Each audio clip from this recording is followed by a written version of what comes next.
ประธานองค์การกวดกาแห่งรัฐได้ต้อนรับการเข้าเยี่ยมยามและพบปะของหัวหน้าอัยการสูงสุดแห่งสหพันธ์รัสเซียท่านคำพันธ์พรหมทัตประธานองค์การกวดกาแห่งรัฐได้ต้อนรับการเข้าเยี่ยมยามและพบปะของท่านอีกรอกราสโนบอัยการสูงสุดแห่งสหพันธ์รัสเซียพร้อมด้วยคณะ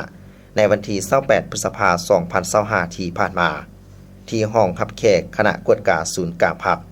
เนื่องในโอกาสที่คณะดังกล่าวได้เดินทางมาเยี่ยมยามและเฮ็ดเวียกอย่างเป็นทางการ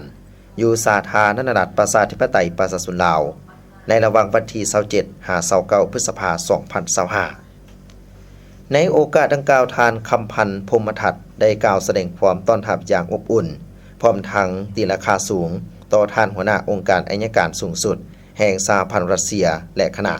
ที่ได้มาเยี่ยมยามสาธารณรัฐประชาธิปไตยประชาชนลาวการเยี่ยมยามของคณะผู้แทนสหพันธ์รัสเซียแม้นมีความหมายสำคัญยิ่งซึ่งเป็นการประกอบส่วนเข้าในการเสริมขยายสายพัวพันมิตรภาพอันมีมูลเชื่อและการร่วมมือหลายด้านระหว่าง2ประเทศลาวและรัสเซียโดยเฉพาะแม้นการร่วมมือในขงเขตกฎหมายและยุติธรรมให้นับมือนับแน่นแฟนและเกิดดอกออกผลยิ่งขึ้นพร้อมเดียวกันนี้ท่านยังได้กล่าวถึงการพัวพันลาวและรัสเซียที่ได้สร้างตั้งสายพัวพันการทูตนำกันในปี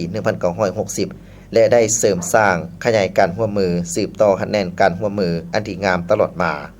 เป็นประเทศเพื่อนมิตรใกล้ชิดและได้ให้ความสำคัญต่อการเป็นคู่ร่วมมือยุทธศาสตร์ด้านความมั่นคงในภาคพื้นอาซีแปซิฟิกซึ่งมีสมาคมมิตรภาพลาวรัสเซียลาวและสาธารณรัฐประชาธิปไตยประชาชนลาวแม้นได้รับการช่วยเหลือในหลายด้านจากรัสเซียโดยเฉพาะด้านอุปกรณ์และเทคนิคทหารสร้างบุคลากรเสริมขยายการร่วมมือทางด้านเศรษฐกิจการค้าการลงทุนการศึกษาสาธารณสุขการท่องเที่ยวและอื่นๆท่านหัวหน้าองค์การอัยการสูงสุดแห่งสหพันธ์รัสเซียได้กล่าวแสดงความขอบใจอย่างสูงต่อกับการต้อนรับอันอบอุ่นของท่านประธานองค์การกวดกาแห่งรัฐ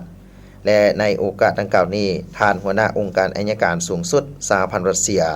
ได้รายงานการมาเยี่ยมยามและเฮ็ดเวียกอยู่สาธารณรัฐประชาธิปไตยประชาชนลาวให้รับทราบเป็นต้นสภาพการร่วมมือและการเคลื่อนไหวเวียกงานองค์การอัยการของ2ประเทศรัสเซียลาวในระยะผ่านมาแม้ได้รับการพัฒนาดีขึ้นอย่างโปรดจุจังสำคัญแม้นการพัดเปลี่ยนคณะผู้แทนขั้นสูงไปเยี่ยมยามและแลกเปลี่ยนบทเรียนร่วมกัน